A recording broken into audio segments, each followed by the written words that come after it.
Welcome into NFL Daily. I am Tom Downey. Today's video is presented by Manscaped. You can get 20% off and free shipping on all of their top-of-the-line men's grooming products at manscaped.com/chat. And yes, that does include the new Ultra Premium collection. We'll tell you all about that later on in today's show. But first up, a player who definitely manscapes. That's Tom Brady. And somehow, despite the very public retirement of Brady, the rumors persist of, well, maybe he's not done. Mike Florio appears to be convinced that Brady will play in 2022, and he's going to do it for the San Francisco 49ers. These rumors, I guess they'll stop at some point, maybe when week 1 happens. I don't really know. Bruce Arians, not so sold on that. We'll spend some more time on the Arians-Brady relationship amid some other reports. But first, what Florio had to say. Quote, "I'm telling you, it's unavoidable. He's not going to lower himself to have to dirty himself the way Aaron Rodgers is. He's going to work it all behind the scenes. I think he's going to do it the Niners week 1. I'm rooting for that so badly." Which, great journalism of being unbiased. Nah, I'm kidding. It's fine. Arians says, "I don't think so.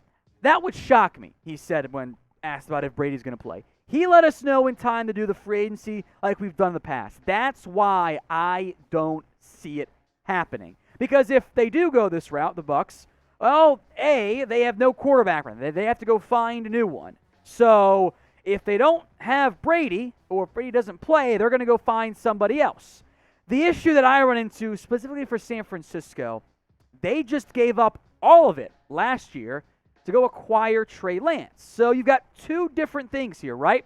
The BUCS don't have a QB. They would have kept Brady had he wanted to play. Now, maybe Brady is working the backside or the behind-the-scenes stuff and is going to wait for the BUCS to get a QB and say, actually, I'm not so sure. Force a trade. It's all complicated, crazy. It would not look good for Tom Brady. By the way, the Niners, though, maybe you give Lance one more year and you go 1 year with Tom Brady.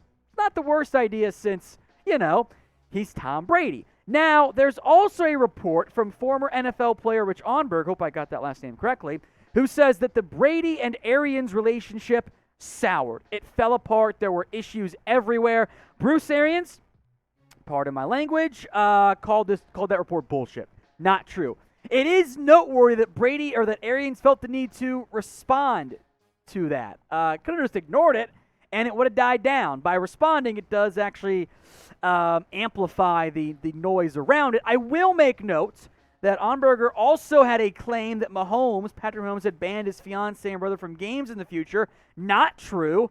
He got apparently, so he says, by a person. He got catfished. He's saying that it was a family member who told him that, and it wasn't the family member. He got fooled, which is so friggin' weird. But he's standing by his report about Brady and Arians having issues, that Arians wasn't involved and then would overrule the Leftwich-Brady combo. A lot of weird stuff going on there. But, of course, we're focused more on the future of Tom Brady. Even though he's retired, these rumors still persist. I don't think he plays, but I want to hear from you. We're a show for the people, after all. What is the % chance Tom Brady plays in the NFL next season? This is the pinned comment on today's video. So if the ad break comes, well, take advantage of it. Head down there to that pinned comment and let me know. Let's talk trades now. Saquon Barkley. Could he be dealt by the Giants? This is going to be a popular one, I think, throughout the offseason. Adam Rank, NFL.com, 5 stars who could be traded this offseason. Barkley was one of them. And he's a gifted player. We all know that. He's a fantastic athlete, can make big plays. He's also been injury-prone. And there's a new regime now in New York. And the production for Saquon is going down. 2018 versus 2019 and 2021. So 12 more games for Saquon. The carries are more. The yards are barely more. He's averaging almost a full yard per carry less the past 3 years amid injuries when he did in his rookie year. The receptions are not that different. That's probably a coaching issue. Touchdowns are down in 12 more games. Barkley has not been that guy since his first year. He hasn't been. Frankly, past 3 years, he's been kind of a replacement level running back. Now, the offensive line for the Giants undoubtedly gets some blame there. The argument was that, you got Devontae Booker. What? Okay, if you're banking on Devontae Booker, though, being your guy, you don't have a guy at the running back position. He's a replacement type of guy anyway. So if you trade away Barkley, if you're New York, you're probably looking for a solid pick, and you're going to add somebody else. And look, maybe a team like the Niners, which has been so popular as a destination, does come in and makes a big-time splash of like, yes, we will add this guy. We'll bring him in and add him to our roster and be aggressive. We'll see. These rumors are not going to go away, in large part because of the new regime as it relates to the New York Giants. So I'm very curious to see what the Giants end up doing with Saquon Barkley, but I think there's at least a chance of it. So what do you guys think? Will the Giants trade away Saquon Barkley? Type in Y for yes, they will, or type in N for no, they will not. They're going to keep him.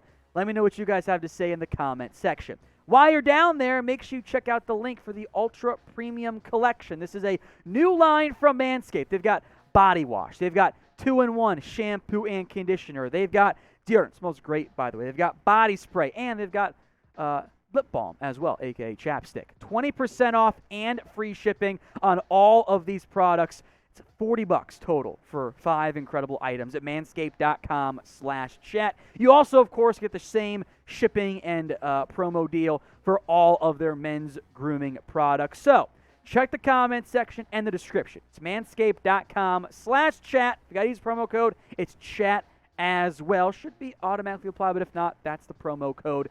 That link and promo will be in the comment section and the description. Trust me, guys, the Ultra Premium Collection, it's fantastic. Let's go now to Kirk Cousins. Is he not going to go? In fact, could he get another new deal from Minnesota? Jordan Schultz reports that Cousins is not going to take a pay cut, and the average per year, a.k.a. the APY, on an extension could pay him $40 million per year. First up, welcome to life as a assumed apparent franchise QB. You get the bag every time you're up for a new deal. Shout out Finesse King Kirk Cousins. Franchise tag in Washington has got guaranteed deals of massive figures for Minnesota, despite not having that much success in the postseason. Cousins is what I call the Tier 3 group of QBs. He ain't bad. Jimmy Garoppolo, who we'll get to in a minute, Ryan Tannehill, Cousins. Those QBs are not bad quarterbacks. Like, they're not. They're good. They are way better than, say, your Sam Darnolds, for example. However, you wonder if they're enough, if they're good enough to win you a title, or if everything around them has to be perfect, and if that could set you up for issues given how much you're paying them. I don't want to pay Kirk Cousins $40 million. I would almost rather gamble on somebody else, but the market's only going to go up. When Russell Wilson gets his new deal, it's going to be super high. You know, if Lamar Jackson gets his deal, he's going to get paid a ton of money. Aaron Rodgers might get $45 million from Green Bay. So the market is what the market is. I mean, look, if you're a team like the Colts, wouldn't you be just trying to claw at Kirk Cousins because you got nothing? Washington, since they moved on from Kirk Cousins, has been a disaster because they have no QB. So there's the downside of if you don't have a QB, you are screwed. But how high can a guy like Cousins take you? So with all that in mind, rank Kirk Cousins for me among NFL quarterbacks. Is he number 10, number 8, number 15? Drop a number for me in the comments section. I also want to make sure you guys are subscribed to us here at Chat Sports. We are inching closer and closer to 280,000 subs. What an insane number here at Chat Sports. If you want more news, more rumors, trades, draft, free agency, all of it in between, hit that big red button and subscribe right now. Sticking with QBs, now trade rumors. Jimmy Garoppolo. Make no mistake, folks, it is a matter of when, not if, the Niners trade away Jimmy Garoppolo. ESPN reports that the Niners want at least a day 2 pick. And I think they're right on this next part. It's one I've made before. The value of Jimmy G could go up if there's no Kirk Cousins, Deshaun Watson, Russell Wilson, Aaron Rodgers on the market this offseason, because then if you're a team like Pittsburgh, Washington, Tampa, there's no Kyler Murray. Well, it gets a little bit tough to find an upgraded QB in a bad draft class and a not good free agency crop. So with that in mind, what draft pick is Jimmy Garoppolo worth? You got to give him a new deal, most likely, and he is a bit limited overall. So with that in mind, drop a draft pick for me in the comments. Jimmy G falls in the Kirk Cousins category for me as well. He's a good quarterback. Don't let anyone tell you that he sucks. He doesn't suck. The question is just how good is he? And when it comes to the value, I kind of think Jimmy G is going to fetch at least a second-round pick. And I do that in large part because Carson Wentz went for a first, and Sam Darnold went for a second and change. And both of those QBs are worse than Garoppolo. The Darnold trade, by the way, I'll take every chance to run on it, was stupid. Was never a good trade. A sixth last year, a second and fourth this year. The fourth-round pick spot, not quite known, will be just outside the top 100. A top 40 pick for Sam Darnold, who sucks. He's not good. He's never been good in the NFL. Just high draft pick, just like Carson Wentz. And if you're a team out there searching for a QB, Panthers also still searching for a QB with no second-round pick, of course. What are you going to do at QB? If Aaron Rodgers, Russell Wilson, Deshaun Watson aren't on the market, let's say they all stick with their teams, or Watson goes to just one team, there's no Rodgers, no Wilson, potentially no Murray. The Falcons apparently want to keep Matt Ryan. All of a sudden, your quarterback grouping is we can get Jimmy G, Carson Wentz, Teddy Bridgewater, Tyrod Taylor. It's not good. And there are more teams that need a QB right now than have a that have a chance to go get a QB. There's too much demand, not enough supply. So that could increase the bidding war if there is one for Jimmy G this offseason.